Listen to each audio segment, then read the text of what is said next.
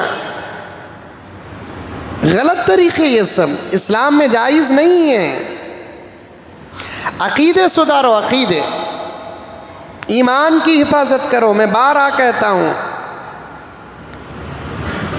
عقیدوں کا تعلق ایمان سے ہے، عقیدے اچھے تو ایمان مضبوط، عقیدے خراب تو ایمان خراب۔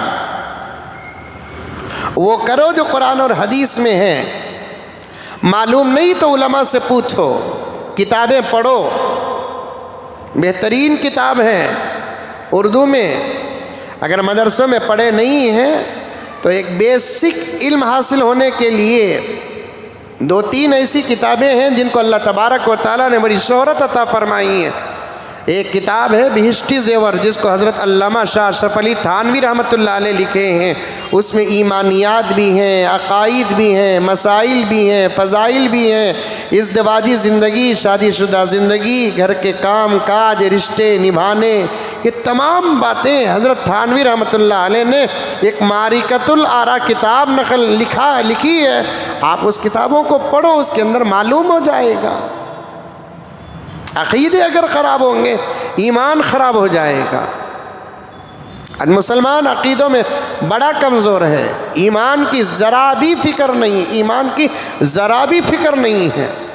کتنے مسلمان فون کریں، پوچھیں مسئلہ، واٹس ایپوں میں تصویریں آئیں، وہ کیا کہتے ہیں، رام نومی، رام نومی کچھ ہے، وہ مسلمان جا سکتا ہے کیا؟ اس کی مٹھائی کھا سکتا ہے کیا؟ بھائی ان کی عید ہے، وہ لوگ کرتے ہیں، کرنے دیجئے ان کو، آپ کیوں جاتے ہیں؟ سب سے بڑا سوال میری طرف سے یہی ہے، ان کی عید ہے، یہ عیدیں وغیرہ دھرم کے باتوں سے تعلق رکھنے والی چیزیں، شادی ہے آپ جاؤ، گھر کی اوپننگ کی دعوت ہے جاؤ، یہ عید برات میں ہماری عید ہے تو پھر سیاسی لیڈروں کو عیدگاہوں میں بلاتے ہیں، پھر ان کی عید ہے تو ہم ان کے عیدوں میں چلے جاتے ہیں۔ کیا سمجھے دھرم کو، ایمان کو کیا سمجھے، عیدگاہوں کو کیا سمجھے، نماز کو کیا سمجھے؟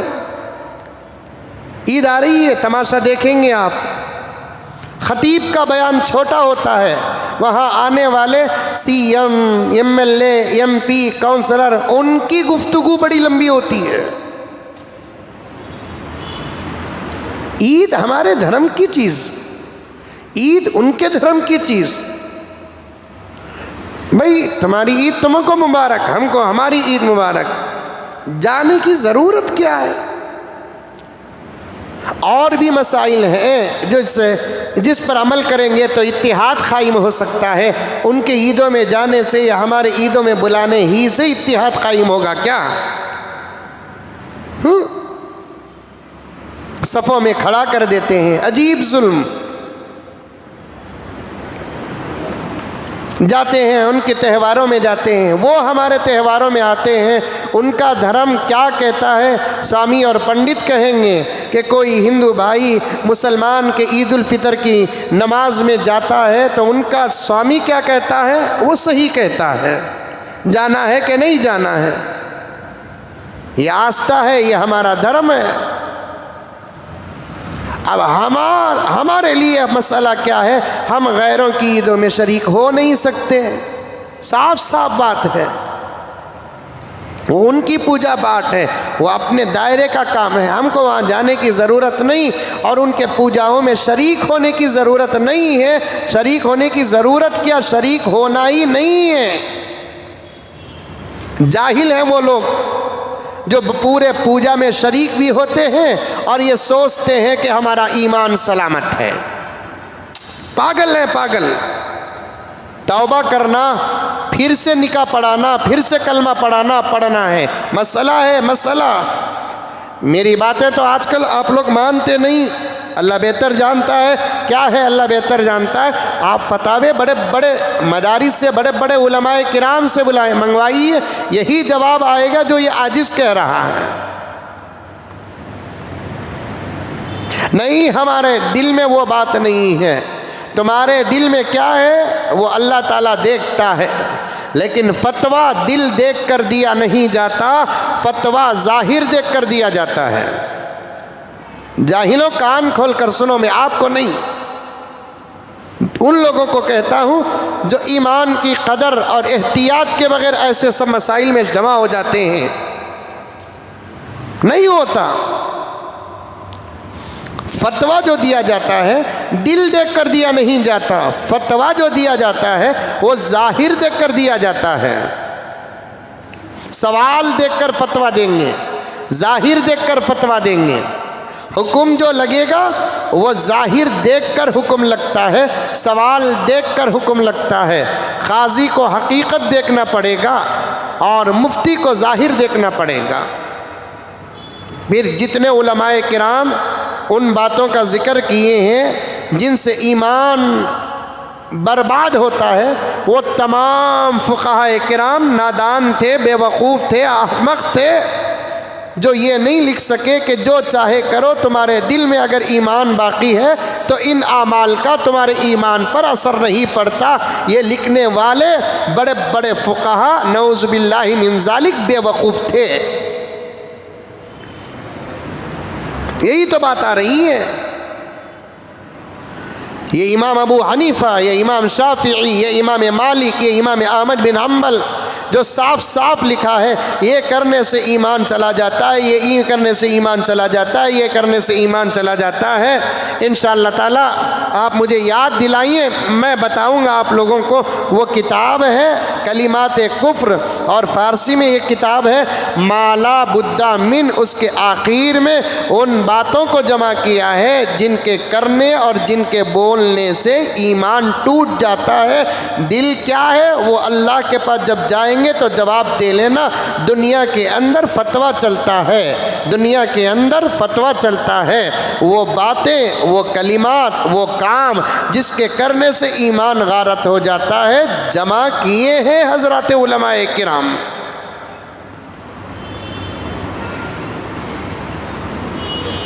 صاف کیسی کیسی باتیں لکھی ہیں،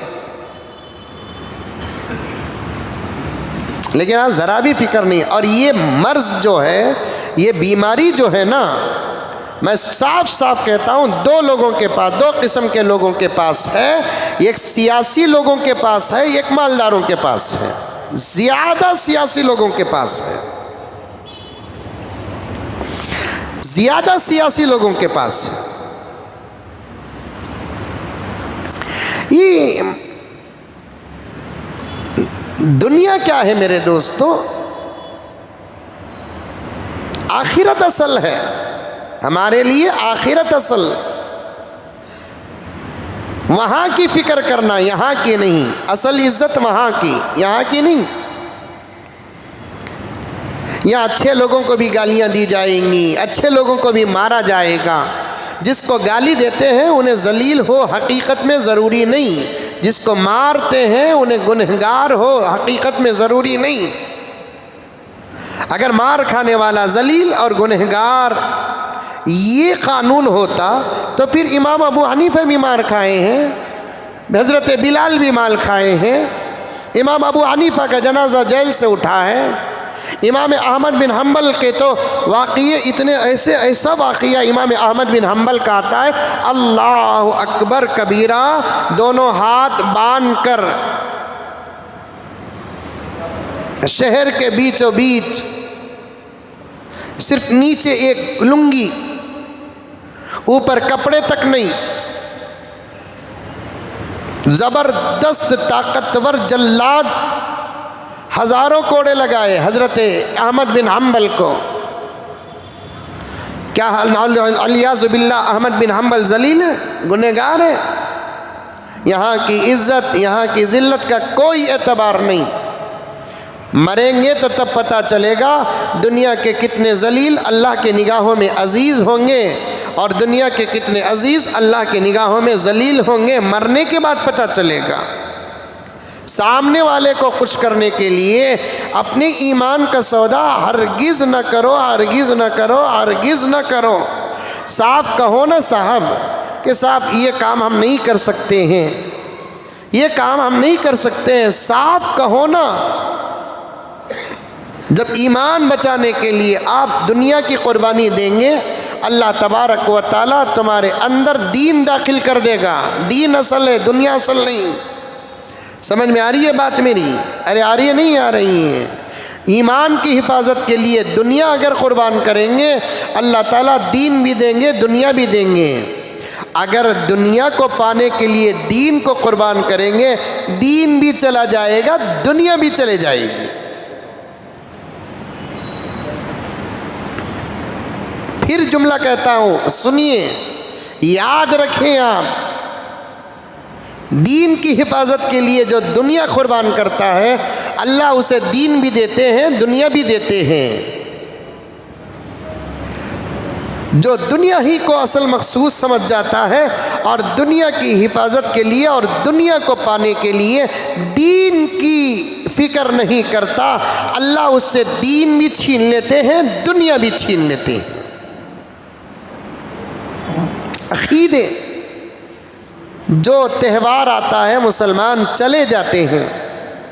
شاید اس جملے کو سن کر تو سامنے والے برداشت نہیں کریں گے، ہے صحیح بات ہے، یہ صاف کہو نا۔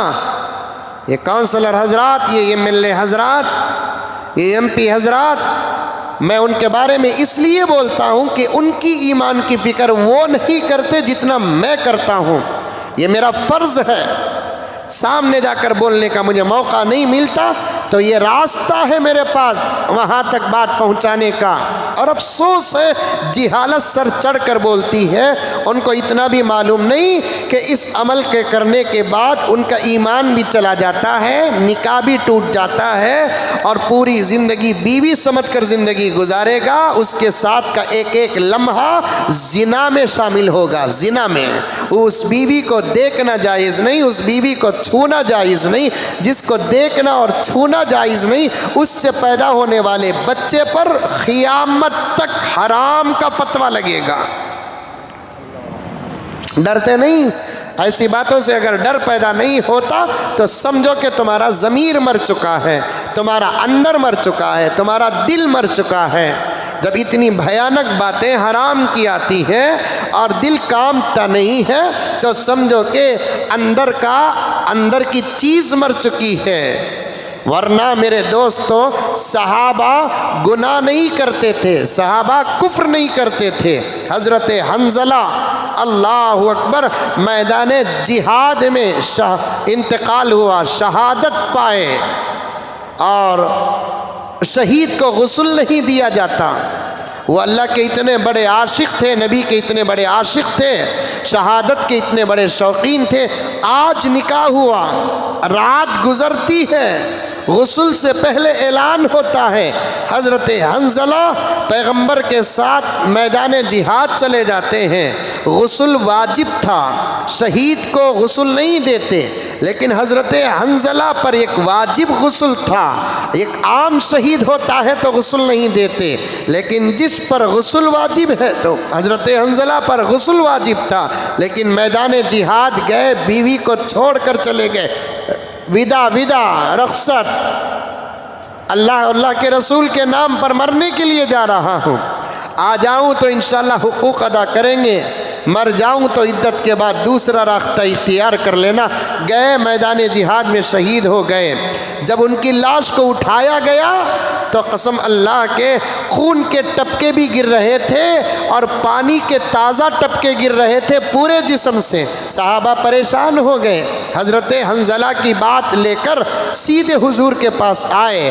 حضور بھی پریشان تھے کہ جسم سے خون گر رہا ہے زخم کی وجہ سے، پانی کیسے گر رہا ہے؟ جسم سے پانی، بالوں سے تازہ تازہ، ایسے معلوم ہو رہا ہے کہ ابھی غوطہ لگا کر آئے ہیں کسی نہر میں۔ پیغمبر اسی فکر میں تھے کہ جبرائیل آتے ہیں، اللہ کا پیغام سناتے ہیں کہ پیغمبر یہ تمہارا وہ عاشق ہے جس پر غسل واجب تھا، حالت غسل میں اللہ رسول کی محبت میں میدان میں آیا، اور پیغمبر ابھی ذری دیر پہلے حنظلہ کو جنت کے فرشتوں نے غسل دیا ہے۔ اسی لیے حنظلہ کا ایک خاص خطاب آتا ہے، غسیل الملائکہ، ملائکہ نے ان کو غسل دیا۔ اللہ اکبر کبیرہ، ملائکہ نے ان کو غسل دیا۔ ویسے حنظلہ جب ایمان کے بارے میں سوچتے تو کام جاتے۔ ایک مرتبہ پیغمبر کے پاس دوڑتے ہوئے آئے، آ کر کہنے لگے یا رسول اللہ نافقہ حنظلہ، یا رسول اللہ نافقہ حنظلہ، اے اللہ کے رسول حنظلہ منافق ہو گیا، حنظلہ منافق ہو گیا۔ حضور نے پوچھا نہیں حنظلہ تم تو مومن ہو۔ نہیں یا رسول اللہ نافقہ حنظلہ، حنظلہ منافق ہو گیا۔ اچھا بتاؤ یہ پریشانی کیوں ہے؟ حنظلہ یا رسول اللہ جب ہم آپ کے ساتھ رہتے ہیں، آپ کی باتیں سنتے ہیں، عمل کا شوق پیدا ہوتا ہے، باہر نکلتے ہیں، بیوی بچوں میں مصروف ہو جاتے ہیں، کمانے میں مصروف ہو جاتے ہیں۔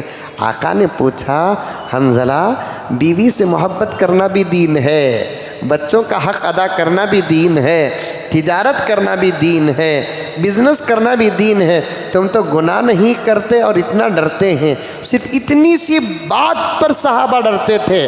آج ہم پوجا کر کے ڈرتے نہیں، مورتیوں کے سامنے ہاتھ جوڑ کر ڈرتے نہیں، تلک لگا کر ڈرتے نہیں، زنار باندھ کر ڈرتے نہیں، سجدہ کر کے ڈرتے نہیں، آگ کی گرمی لے کر ایسے۔ ایک غیر مسلم بھی اتنی عقیدے کے ساتھ پوجا پاٹ میں شاید شریک نہیں ہوتا، آج کا مسلمان اس سے زیادہ پوجا پاٹ میں شریک ہو جاتا ہے، آج کا مالدار پوجا پاٹ میں شریک ہو جاتا ہے، آج کا سیاسی لیڈر اور رہبر ایک معمولی سی دنیا کے لیے، وہ بھی پوری دنیا کی حکومت نہیں، 4 گلی کی حکومت پانے کے لیے، 8 گلی کی حکومت پانے کے لیے، کچرا اٹھانے کی نوکری سنبھالنے کے لیے، اللہ اکبر، ایمان کا سودا کر رہے ہیں آج مسلمان۔ لا حول ولا قوت الا باللہ۔ اللہ سے دعا کرو اللہ ہمارے ایمان کی حفاظت فرمائے، عقیدوں کی حفاظت فرمائے۔ عقیدے اچھے ہونا چاہیے، ایمان مضبوط ہو۔ عقیدے اگر خراب ہو تو پھر ایمان خراب ہو جائے گا۔ بقیہ باتیں انشاءاللہ تعالیٰ کل آپ کے سامنے بیان کروں گا۔ دعا کیجیے کہ اللہ تعالیٰ مجھے اور آپ کو سب کو عمل کرنے کی توفیق عطا فرمائے۔ کافی وقت بھی ہو گیا، ایک چھوٹے سے پروگرام کو بھی مجھے جانا ہے۔ سوالات انشاءاللہ تعالیٰ کل بیان ہوں گے انشاءاللہ۔ لک الحمد لک شکریہ اللہ، اللہم صلی علی سیدنا نبینا مولانا محمد وبارک وسلم۔ ربنا آتنا فی الدنیا حسنہ وفی الآخرۃ حسنہ وقنا عذاب النار۔ ربنا ظلمنا انفسنا وإن لم تغفر لنا وترحمنا لنكونن من الخاسرین۔ اللہم انک عفو کریم تحب العفو فاعف عنا یا کریم۔ سبحان ربک رب العزۃ عما یصفون وسلام علی المرسلین والحمد للہ رب العالمین۔